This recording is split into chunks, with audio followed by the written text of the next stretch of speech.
the Essenes embodied Jesus Christ. The story of Jesus most likely began around 100 years before the story begins, with his birth at the beginning of the Common Era. The first written version of the story is the Gospel of Mark that dates from 70 Common Era, about 40 years after the story says Jesus died. This is also the time of the Jewish revolt against Rome and the defeat and expulsion of the Jewish people from the Promised Land. The knowledge of the Hebrew Bible in a time of illiteracy indicates that the Gospel of Mark was written by Rabbis, or very learned men in Judaism. Men who decided they needed to write down this story that had been circulating by word of mouth and storytelling for as many as 170 years, beginning with the founder of the Judaism sect of the Essenes, the prolific writers of the Dead Sea Scrolls, to make money. Their temple, homes, and country were gone. And it was desperate times for the Jewish people. The name of the founder of the Essenes was with a capital T, the teacher of righteousness. That was his name, the teacher of righteousness. Meaning he was believed to be the man described in Isaiah 53 who makes the many righteous. The man Jesus claimed to be. According to the oral story that most likely began 100 years before the Common Era, BCE, with this man called the teacher of righteousness, who established a sect of Judaism known as the Essenes, this teacher of righteousness who fought with a wicked priest. All this information is in the Dead Sea Scrolls. Fought with a wicked priest. Did not like the way the temple was being run. Did not like all the sinning going on in Jerusalem, and did not live there, and despised riches and the material things of the world, just like Jesus, who also claimed to be the teacher of righteousness. The oral storytellers, who were diverse and from different backgrounds, ethnicity, and ability, captured the imagination of the crowds with their oral skills and would earn their livelihood from donation of money and goods in the age of antiquity. Few could read in a world where literacy was restricted to just a few, and this did not begin to change until the Middle Ages. While the earliest forms of written communication date back to about 3,500 to 3000 BCE, literacy remained for centuries a very restricted ability closely associated with the exercise of power. Schools in ancient Israel, if any existed, served only the sons of the rich and the religious elite. Storytellers in general would be very learned men, captivating the imagination of the crowds at the gates and the meeting places of Jerusalem, with tales that people of a harsh and brutal time wanted to believe in.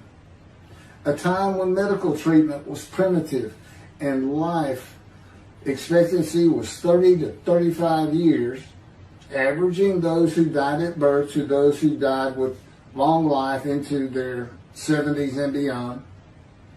A time when people believed in mythical gods and gods who were men and making sacrifices to gods for favor and for safety, healing, long life, crops, and fertility. The Dead Sea Scrolls are generally thought to have been produced by the Essenes No one really doubts it anymore. And the Essenes are a group that protested the way the temple was being run. Many of the Essenes went to the cliffs and the caves east of Jerusalem by the Dead Sea, known as Qumran, to prepare the way of the Lord, following the commands of the prophet Isaiah. Today, in this day, the day of the Lord, because the land burns again, the Jewish people have returned, and Jerusalem and the ruined cities have been rebuilt, Elijah clears the way for the Lord. They went to Qumran to get away from the sinning of the people of Jerusalem and the ways of the religious elite at the temple, which would have been Pharisees and Sadducees. The Essenes are never mentioned. They're never mentioned in the New Testament. Now, they are prolific writers. And they had their own gate. They had their own gate throughout the life of Jesus and for 40 more years until Jerusalem was destroyed. And back in 70 Common Era, when everything was being destroyed, that's when they put those scrolls deep into pottery, big pottery, and buried them. That's what kept them from disintegrating into dust. And if you ever look it up, I mean, when I say prolific, there must have been many people, they were copyists. But they also did, well, I'm going to get to it. They made commentary on the scrolls. One of the first leaders of the Qumran community, again, was the teacher of righteousness, identified in the Damascus document and the Habakkuk Pesher. A Pesher is a type of commentary in Hebrew. In the Pesher literature, the teacher of righteousness is presented as a founding figure who directly clashed with an opponent called the wicked priest. Of course, we all know what Jesus went through with the religious elite, Sadducees, Pharisees, and the high priest.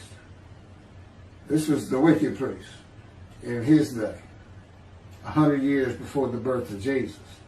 The man described in Isaiah 53 is often referred to the teacher because of verse 11, where God says, verse 11 of chapter 53 of Isaiah, where God says, "My righteous servant makes the many righteous."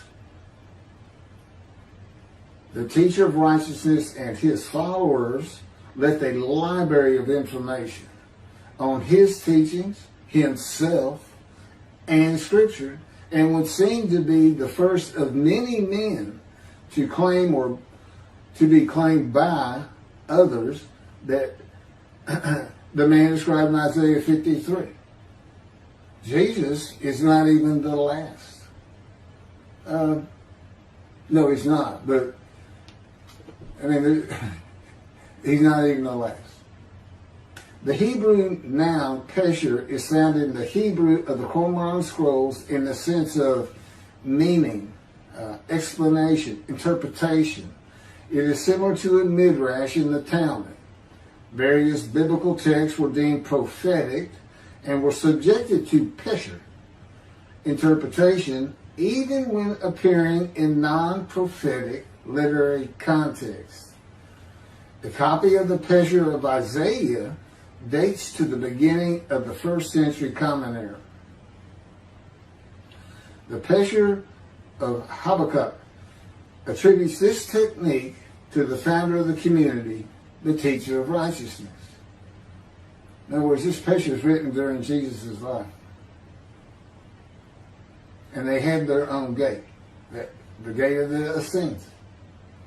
The Qumran sect, like the broader Jewish movement from which it sprang, took a critical view of the established orthodoxy of its time, believing Israel to be under divine judgment, regarding itself as the true remnant of Israel and awaiting its imminent vindication. At the, quote, end of days. At the end of days, evil would cease, the wicked would be destroyed, and the righteous would live under a divine blessing. This is not unlike the teachings in Judaism today of a redemption, restoration, and exaltation of the Jewish people by the world of Gentiles, the nations, with peace throughout the world when the Anointed One comes. The Anointed One means Mashiach. The New Testament will say Messiah, but it just means anointed to do a task for God. And that would be from chapter 11, verses 1 and 2 of Isaiah. And the man is described in Isaiah 53 according to the sages and rabbis of the time. He was known as the leper scholar. And that's because it's a man suffering familiar with disease, sickness that will bring you to grief and be exposed to death. Today we would say cancer. And he makes the many righteous by his knowledge. That's in Isaiah 53. By his knowledge. Not by his death, not by his crucifixion. Nobody dies. Exposure to death is not death. Jesus died. He was never exposed to death. He didn't get near it, but it did not happen.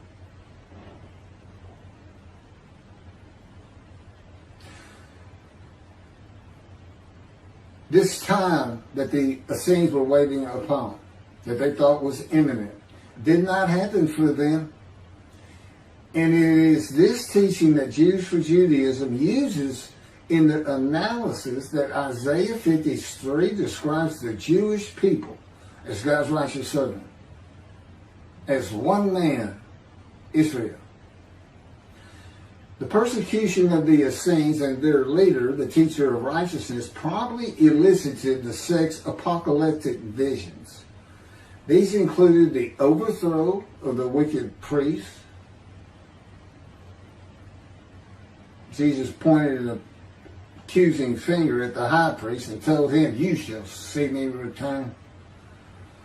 Oh, it sounds threatening to me. The wicked priests of Jerusalem and of the evil people, and in the dawn of the Messianic age, the recognition of their community as the true Israel. Josephus Flavius describes this sect, the Essenes. This is a man living at the time. People wrote back then, but you can't find anything written by Jesus or about Jesus until after the destruction of the temple. He describes this sect, the Essenes, as one of the main three philosophical sects among the Jews, with a very detailed description. Excerpts from his book, Wars 2, chapter 8, include, this is in quotes, the third sect, which pretends to a severe discipline. These men are despisers of riches, and so very communicative as raises our admiration. And as for their piety towards God, it is very extraordinary. You would think that Jesus would have been in this thing. He fit right in. But again, we never hear a single word about these prolific writers. The other two philosophical sects were the Pharisees and the Sadducees. In the New Testament, the Essenes are never mentioned, as I said. All the stories of Jesus and his clashes with the religious elite of Jerusalem in the New Testament are with the Pharisees and the Sadducees. According to this same Josephus, the name of the gate in the southern wall of Jerusalem at Mount Zion was called the Essenes Gate. Everything about the Essenes says Jesus would have been one.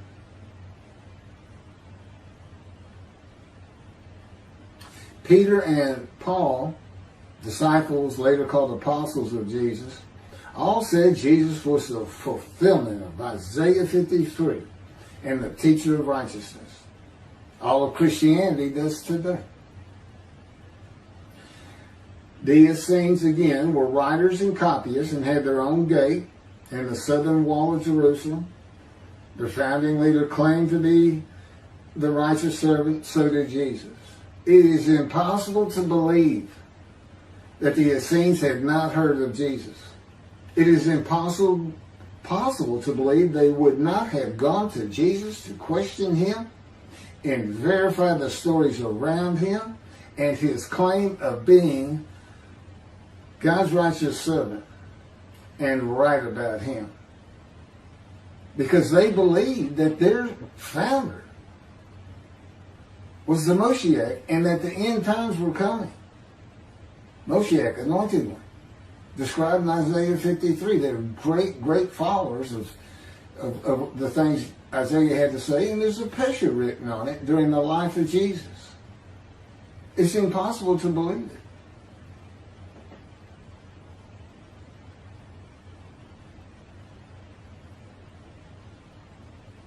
We're talking about a man that healed the sick, removed blindness, had the cripples walk, fed 5,000 people with 5 loaves of bread and 2 fish, walked on water, turned water to wine, raised the dead, was crucified, and 3 days later came back to life? And you think these people, how about Joseph Philadelphus? Why didn't he mention that? He talks about the destruction of the temple. He was there. The Essenes were present in and around Jerusalem for 100 years before the birth of Jesus and another 40 or so years after his death at the age of 30 in the first written story of him and his life in 70 Common Era. There is not one word written by the Essenes of Jesus. There is no account in the New Testament of Jesus and an Essene. There are no writings or even a mention of him by a single person or a group that was part of his generation while he was alive. There are no writings by Jesus. And prophets of God, men of God, servants of God have been writing for him throughout the biblical times until he stopped talking to his prophets. The Hebrew Bible ended. The last prophet he spoke to, Malachi. Malachi chapter 3, the last chapter of the prophets,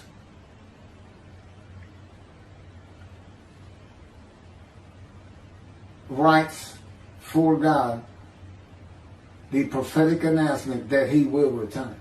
He's going to come back. Now, I've already talked about the 5 prophecies of Jesus of when he will return, and every single one of them was false. He didn't return, and his generation sons it up.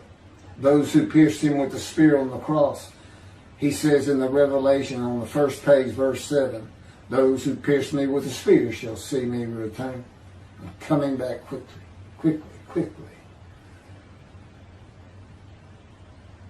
Nothing was written by his disciples.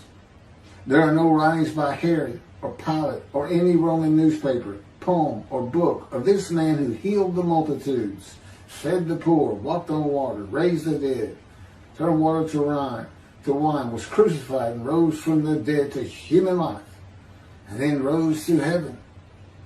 That's where he's supposed to be returning from. While there are 3 Gospels under the names of 3 disciples, they are all considered pseudepigrapha.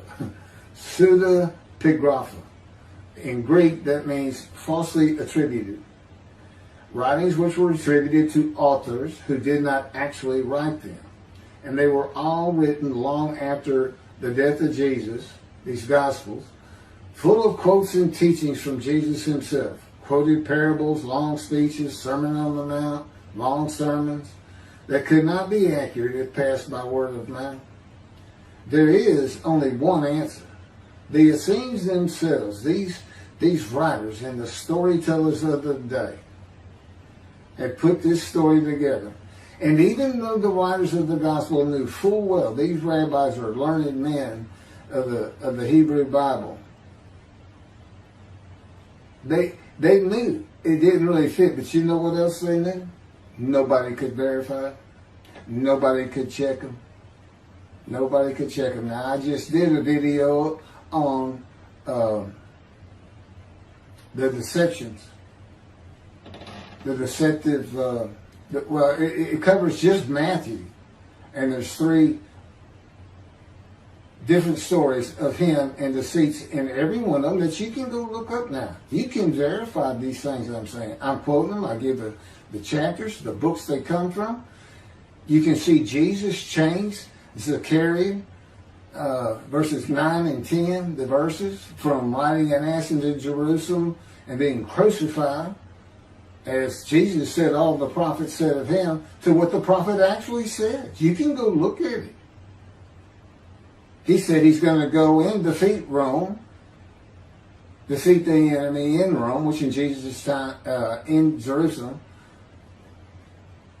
and be king of the world, which at the time would have been the nations of the Middle East. And he would tell them all to surrender. That's actually, that's part of the verse itself, verse 10. And he would defeat the enemy and have the nations surrender and be king from sea to sea, lands into ocean. I mean, you can't get more deceitful than that. You can't lie greater than that. You're manipulating Scripture, God's holy word, manipulating it, deleting a verse 10, telling your disciples, tell everybody these things. That's why he's telling them. Tell everybody these things. I'm going in. They're going to kill me. Okay. That's what the prophets say. Don't forget. And that's what he's doing.